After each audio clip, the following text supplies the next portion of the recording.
Bajaj Pulsar N250 2024 மாடலுங்க.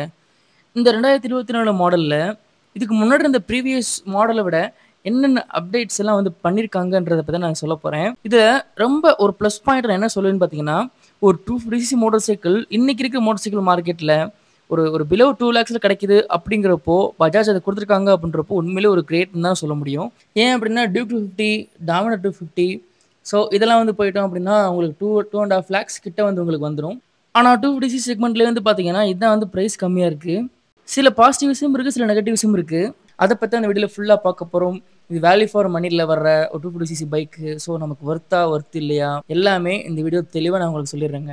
And இதுல இன்னொரு முக்கியமான விஷயம் கேட்டீங்கன்னா, ஃபேமிலி யூஸ்க்கு சூப்பரா யூஸ் பண்ணலாங்க. அந்த மாரி தான் டிசைன் பண்ணியிருக்காங்க இந்த பைக்கேவும். ஓகே. இப்போ நம்ம இந்த பைக்கோட கலர் வேரியன்ட் என்னென்ன இருக்கு அப்படின்றத பார்க்கலாம். இப்போ நம்ம பார்த்துட்டு இருக்கிறது ஒயிட் கலரு. இதுக்கப்புறம் இன்னும் 2 கலர் இதுல அவைலபிள் இருக்கு. ஒண்ணு வந்து ரெட்டு, இன்னொன்னு வந்து பார்த்தீங்கன்னா பிளாக்ங்க. பார்க்குறதுக்கே அவ்வளோ அழகா இருக்குங்க. ஆக்சுவலா அந்த டிஆர்எல்லாம் வந்து பார்த்தீங்கன்னா, செம்மையா இருந்துச்சுன்னு தான் சொல்லணும். டிசைன்லாம் சூப்பரா இருக்குங்க. ஓகே. இப்போ நம்ம வந்து பார்த்தீங்கன்னா, ஸ்டார்ட்டிங்ல இன்ஜின்ல இருந்தே பார்க்கலாம். இன்ஜின பொறுத்தவரைக்கும் 249 cc and single cylinder 5 speed gear box இருக்கிற அதுவும் ஒரு ஆயில் கூல்டு இருக்கிற இன்ஜின்ங்க. 24.5 PS of horse power produce பண்ணுதுங்க. அண்ட் 21 டார்க் பவர் ப்ரொடியூஸ் பண்ணுது. இதுல நான் சொல்லியிருந்தேன், சில நெகட்டிவ்ஸ் இருக்குன்னு சொல்லிட்டு. இதுல ஃபர்ஸ்ட் நெகட்டிவா நான் ஃபீல் பண்ணது கேட்டீங்கன்னா, ஒரு 250 சிசி இன்ஜின்க்கு 5 ஸ்பீட் டிரான்ஸ்மிஷன் குடுத்ததும், ஒரு ஆயில் கூல்டு இன்ஜினா வந்து குடுத்ததும் தான். ஸோ இத ஒரு லிக்விட் கூல்டா குடுத்திருந்து 6 ஸ்பீட் கியர் பாக்ஸ் வச்சிருந்தாங்கன்னா, இன்னும் கொஞ்சம் நல்லா இருந்திருக்கும்னு தாங்க தோணுது. ஆனா இந்த இன்ஜின் கவுல் வந்து பார்த்தீங்கன்னா, ஹார்ட் பிளாஸ்டிக்ல தான் பண்ணியிருக்காங்க. டிசைனும் இந்த ஸ்டிக்கரிங்கும் பார்க்கறதுக்கு அழகா இருக்குங்க. கொஞ்சம் அட்ராக்டிவாவே இருக்குன்னு சொல்லலாம். அண்ட் கிரவுண்ட் கிளியரன்ஸ் பார்த்தோம் அப்படின்னா, இந்த N250க்கு 165 குடுத்துருக்காங்க. ஓகே தான். ஆனா இந்த N250 ஹெட்லைட் பார்த்தோம் அப்படின்னா, அப்படியே ஓல்டு மாடல் N250 அதே ஹெட்லைட் தான். பெருசா வந்து எந்த ஒரு சேஞ்சும் இதுல பண்ணல. எப்பயுமே வந்து டே டைம் டிஆர்ல வந்து பார்த்தீங்கன்னா, ஸ்பார்க் லேம்ப் வந்து குடுத்துருக்காங்க. அண்ட் ப்ரொஜெக்டர் லேம்ப் குடுத்துருக்காங்க. அதே டிசைன், அதே லுக்கு. ஸோ அந்த டிசைன்லயும், லுக்லயும் வந்து பார்த்தீங்கன்னா, எந்த குறையுமே இல்லங்க. அவ்ளோ நீட்டா, அழகா இருக்குங்க. ஆக்சுவலா இந்த நியூ ஸ்டிக்கரிங்க்கும் அதுக்கும் பார்க்கறதுக்கு அவ்ளோ அட்ராக்டிவா, லுக்கா இருக்குன்னு தாங்க சொல்லணும். ஆனா நைட் விசிபிலிட்டி வந்து பார்த்தீங்கன்னா, இந்த எல்இடி ஹெட்லைட் வந்து பார்த்தீங்கன்னா, எந்த அளவுக்கு இருக்குன்னு தெரியல. ஸோ இப்போ யூஸ் பண்ணிட்டு இருந்தீங்கன்னா, நீங்க கமெண்ட் பாக்ஸ்ல கமெண்ட் பண்ணுங்க. மித்தவங்களுக்கு அது யூஸ்ஃபுல்லா இருக்கும். ஏன்னா நைட் டைம்ல நான் இந்த பைக் வந்து பெருசா ரைட் பண்ணி யூஸ் பண்ணதில்ல. ஸோ இதோட விசிபிலிட்டி எப்படி இருக்குன்றத மறக்காம ஒரு கமெண்ட்ல சொல்லுங்க. ஆனா பார்க்கறதுக்கு லுக் வைஸா எந்த குறையும் இல்லங்க. ரோட் பிரசன்ஸுமே வந்து பார்த்தீங்கன்னா, ஒரு கிரேட்டா தான் வந்து பார்த்தீங்கன்னா இருக்கும். அண்ட் இண்டிகேட்டர்ஸ் பொறுத்தவரைக்கும் அதுவும் எல்இடி தான். N250ல அண்ட் NS200ல இப்ப தான் கொண்டு வந்திருக்காங்க. அண்ட் N250ல அப்பவே வந்து பார்த்தீங்கன்னா, எல்லாமே ஃபுல் அண்ட் ஃபுல் எல்இடில தான் வந்து பார்த்தீங்கன்னா ப்ரொவைட் பண்ணியிருக்காங்க. டியூக் 200க்குலாம் வந்து பார்த்தீங்கன்னா, இந்த இண்டிகேட்டர் தான் யூஸ் பண்றாங்க போல. ஏன்னா அப்படியே சேமா அதே மாரி இருக்குங்க. ஸோ N250 உடைய ஃபர்ஸ்ட் அப்டேட்டு டயர்ஸ்லலாம் பண்ணியிருக்காங்க ஃபிரெண்ட்ஸ். என்ன பண்ணியிருக்காங்க அப்படின்னா, பழைய டயர்ஸ விட கொஞ்சம் வைடான டயர வந்து போட்டிருக்காங்க. என்ன சைஸ்ன்னு பார்த்தீங்கன்னா, 110 பார் 70 செக்ஷன் ஃபைனலி நம்ம பல்சர் சீரிஸ்க்கு உண்மையிலேயே வந்து பார்த்தீங்கன்னா, அதுவும் N250க்கு கொஞ்சம் பெரிய டயர் போட்டிருக்காங்க. ஸோ இதே விஷயத்த NS200க்கும், RS200க்கும் பண்ணாங்க அப்படின்னா, இன்னும் கொஞ்சம் ரோட் கிரிப் நல்லாவே இருக்குன்னு சொல்லலாம். அண்ட் டிஸ்க் பிரேக் பொறுத்தவரைக்கும் கிரெமிக்கா காலிபர்ஸோட வந்து வருதுங்க. அண்ட் டுவல் சேனல் ஏபிஎஸ் தான். ஸோ 300 டயாமீட்டர்ல ஒரு பெடல் மாடல் டிஸ்க் பிரேக் வந்து குடுத்துருக்காங்க. டுவல் சேனல் ஏபிஎஸ் தாங்க. ரோட் கிரிப்லாம் பழைய N250ல வந்து பார்த்தீங்கன்னா, நல்லா தாங்க இருந்துச்சு. ஸோ இதுலயும் அதுல எந்த குறையும் இருக்காது.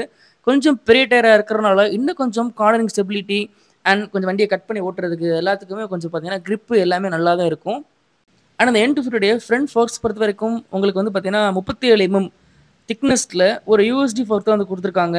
அண்ட் மேல ஒரு ஒரு லைட் கோல்ட் கலர் ஃபினிஷ் மாரி வந்து இருக்கிறது பார்க்கறதுக்கு அவ்வளோ அட்ராக்டிவா, லுக்கா இருக்குங்க. இந்த கலருக்கும், இந்த பைக்கோடைய அந்த ஃபோர்க்குக்கும். அண்ட் ரியர் டயர் பத்தி பார்த்தோம் அப்படின்னா, 140 செக்ஷன் டயர் குடுத்துருக்காங்க. பெரிய டயர் 140 பார் 70 செக்ஷன்ங்க. நம்ம R15ல யூஸ் பண்ணியிருக்கிற அதே டயர் தான். நல்லா வைடான டயர். இதுக்கு முன்னாடி வந்து 130 தான் வந்து குடுத்துட்டு இருந்தாங்க. இப்போ 140 ஆயிருச்சு.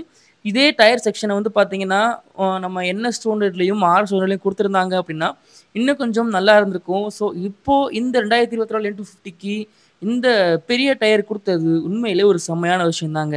அவ்ளோ ரோட் கிரிப்லாம் சூப்பரா இருக்கும். ஆனா இந்த N250 ரியர் டிஸ்க் பிரேக் பத்தி பார்த்தோம் அப்படின்னா, 230 டயாமீட்டர்ல அதே பெடல் மாடல்ல கிரெமிக்கா காலிபர்ஸோட டிஸ்க் பிரேக் வந்து குடுத்துருக்காங்க. அண்ட் ஏபிஎஸ் தாங்க. ஸோ டுவல் சேனல் ஏபிஎஸ், வைடரான டயர் உண்மையிலே நல்லா தாங்க இருக்கும். ரியர் சஸ்பென்ஷன் பத்தி பார்த்தோம் அப்படின்னா, மோனோ ஷாக் தான். ஸோ ரெட் கலர்ல உள்ள மவுண்ட் பண்ணியிருக்காங்க. சஸ்பென்ஷன் மவுண்ட் பண்ணியிருக்கிறதே தெரியல. லைட்டா தான் தெரியுது. அந்த அளவுக்கு நீட்டா ஃபிட் பண்ணியிருக்காங்க. அண்ட் அந்த ரிம்மோடைய அந்த ப்ளூ வித் ஆஷ் கலர் ஸ்டிக்கரிங்கும், அந்த ரிம்மோட கட்டிங்கும் வந்து பார்க்குறதுக்கு அவ்வளோ அட்ராக்டிவா கொஞ்சம் ப்ரீமியமா ஃபீல் குடுக்குதுங்க. அந்த அளவுக்கு நல்லா பண்ணியிருக்காங்க. ஸோ இந்த பைக்கோட அந்த பாடி கலர்லயே அந்த ப்ளூ கலர் பார்த்தீங்கன்னா, அந்த ரிம்லயே மிக்ஸ் பண்ணியிருக்கிறது, கொஞ்சம் லாங்லேருந்து பார்க்குறப்போ அந்த அலாயோடைய டிசைனும் சரி, அந்த ஸ்டிக்கரும் சரி பார்க்குறதுக்கு நல்லா இருந்துச்சுங்க. ஆனா இந்த N250 ரியர் டயர்லாம் பார்த்தோம் அப்புட்ன்னா, பழைய 250ல இருந்த அதே டயர் லாம்ப் தான். ஸோ அந்த அந்த டிசைன்ல தான் குடுத்துருக்காங்க. கிறிஸ்டல் கிளியரா இருக்குங்க. அதே சேம் உங்களுக்கு எல்இடி லைட் தான். இதுல எந்த மாற்றமும் வந்து அவங்க பண்ணல. அதே மாரி இண்டிகேட்டர்ஸும் அதே தான். எல்இடி தான். இந்த பைக்ல ஃபுல் அண்ட் ஃபுல் எல்இடி தான். ஹெட்லைட், இண்டிகேட்டர்ஸ், டெயில் லேம்ப் எல்லாமே எல்இடி தாங்க.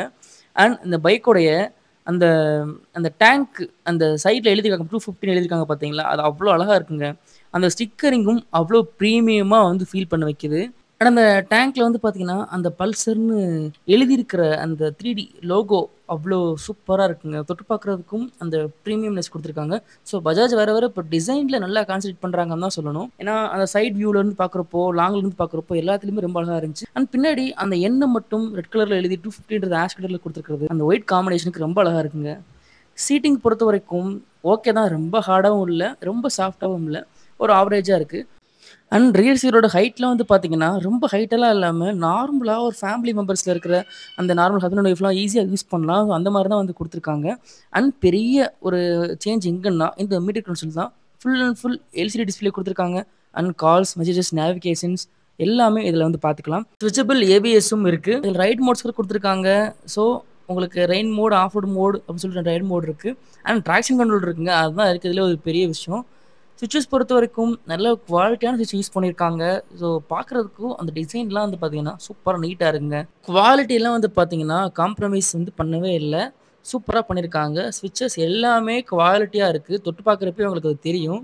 ஸோ இதில வந்து பார்த்தீங்கன்னா, எந்த ஒரு காஸ்ட் கட்டியுமே வந்து பஜாஜ் வந்து பண்ணலங்க. அண்ட் ஒரு யூஎஸ்பி சார்ஜிங் போர்ட் குடுத்துருக்காங்க. கொஞ்சம் லாங் டிராவலுக்கு எல்லாத்துக்குமே யூஸ் ஆயிக்கும். மேக்ஸிமம் எல்லா பைக்ஸ்லயுமே குடுக்க ஆரம்பிச்சுட்டாங்க. ஸோ இதுலயும் வந்து ப்ரொவைட் பண்றாங்க. இப்போ இந்த N250 ஸ்டாக் எக்ஸாஸ்ட் வந்து சவுண்ட் எப்படி இருக்குன்னு கேட்கலாங்க. நீங்களே வந்து கேட்டு பாருங்க.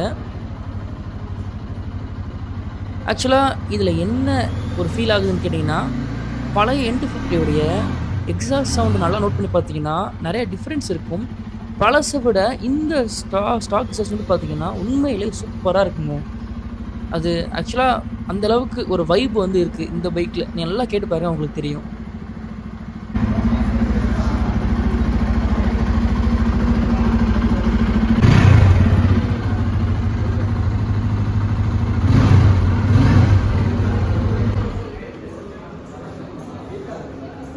இதுதான் N250 இன்னொரு கலருங்க. நான் அங்க ஷோரூம் போன அன்னைக்கு வந்து பார்த்தீங்கன்னா, அந்த ஒயிட் கலரும், இந்த பிளாக் வந்து அவைலபிள் இருந்துச்சு. ரெட் வந்து அவைலபிள் இல்ல. ஸோ இன்னும் 2, 3 டேஸ்ல வந்து வரும்னு சொல்லியிருந்தாங்க. ஸோ இந்த கலரும் பார்க்குறதுக்கு ரொம்ப அழகா இருந்துச்சுங்க. சூப்பரா இருந்துச்சு. அந்த பிளாக் ஷைனியா இருந்துச்சு. உங்களுக்கு பார்த்தாலே தெரியும்னு நெனைக்கிறேன். ஒரு கிளாஸி பிளாக்ல வந்து பார்த்தீங்கன்னா, அந்த இது ஃபுல்லாமே வந்து குடுத்துருக்காங்க. கிளாஸி பிளாக்கு, மேட் பிளாக் இல்ல. ஸோ அந்த டிஆர்லாம் ஆன் பண்ணி அந்த லைட்ட வந்து பார்க்குறப்போ, லுக்ஸ் ரோட் பெர்சன்ஸ்லாம் வந்து பார்த்தீங்கன்னா, செம்மையா ஒரு ஃபீல் குடுத்துச்சுங்க. டிசைன்ல எந்த மாற்றமும் வந்து பண்ணல. அந்த ஸ்டிக்கர் கிராஃபிக்ஸ்லாம் வந்து பார்த்தீங்கன்னா, நம்ம பஜாஜ் வந்து நெறைய சேஞ்சஸ் வந்து பண்ணியிருந்தாங்க. உங்களுக்கு பார்த்தாலே தெரியும். நான் ஆல்ரெடி வந்து முன்னாடியே சொல்லியிருந்தேன். அந்த கிராஃபிக்ஸ்லாம் வந்து பார்த்தீங்கன்னா, பழைய 250 கம்பேர் பண்றப்ப எல்லாமே நல்லா இருந்துச்சு. ஸோ இந்த பைக்கோட ஓவரால் வெயிட் எவ்வளோன்னு பார்த்தோம் அப்டின்னா, 164 கிலோங்க. இந்த பைக்கோட ஃபியூல் டேங்க் கெப்பாசிட்டி எவ்வளோன்னு பார்த்தீங்கன்னா, 14 லிட்டருங்க. ஓகே. இப்போ இந்த பைக்கோட ஓவரால் அப்டேட் எல்லாமே நான் உங்களுக்கு வரிசையா சொல்றேன். அப்டேட் 1 என்னன்னு பார்த்தீங்கன்னா, ஸ்விட்சபிள் ஏபிஎஸ் வந்து குடுத்துருக்காங்க. வித் ரைடிங் மோட்ஸோட அண்ட் ட்ராக்ஷன் கண்ட்ரோல் கூட இருக்கு. கால்ஸ், மெசேஜஸ் எல்லாமே வந்து பார்த்தீங்கன்னா, அந்த எல்சிடி டிஸ்ப்ளேல பார்த்துக்கலாம். நம்பர் 2 என்னன்னு பார்த்தீங்கன்னா, அந்த எல்சிடி டிஸ்ப்ளே தான். ஃபுல் எல்சிடி மீட்டர் கன்சோல் குடுத்துருக்காங்க. பார்க்குறதுக்கு அழகா இருக்குங்க. நம்பர் 3 அப்டேட் என்னன்னு பார்த்தீங்கன்னா, ஒரு பெரிய டயர்ஸ் குடுத்துருக்காங்க. பழைய டயர கம்பேர் பண்றப்ப, இதில 140 செஷன் டயர் குடுத்துருக்காங்க. ஸோ உண்மையிலே கிரேட்ன்னு சொல்லலாம். இதுதாங்க இந்த பைக்ல இப்போ இருக்கிற 2024 மாடல் அப்டேட்டு. இது பிலோ 2 லேக்ல கிடைக்குது அப்டின்னா வாங்கலாமா ப்ரோ அப்டின்னா, உண்மையில தாராளமா வாங்கலாம். ஏன்னா, ஓகே தான். ஒரு தேவையான அளவு பவர் கான்ஃபிகரேஷன் வித் நெறைய ஃபீச்சர்ஸோட வந்து இந்த பைக் வந்து வருது. இந்த பட்ஜெட்டுக்கு ட்ராக்ஷன் கண்ட்ரோல்லாம் இருக்கிறது உண்மையிலே ஒரு பெரிய விஷயம் தான். பஜாஜ்க்கு அதுக்கு தேங்க்ஸ் தான் சொல்லணும். இந்த பைக் எடுக்கலான்னு இருந்தீங்கன்னா, தாராளமா வாங்கலாங்க. ஓகே. ஓரளவு டீல் ரிவ்யூ குடுத்துருப்பேன்னு நெனைக்கிறேங்க இந்த பைக்க பத்தி. மறுபடியும் அடுத்த வீடியோல சந்திக்கும் வரை வெயிட் பண்ணுங்க. Thank you so much. Bye.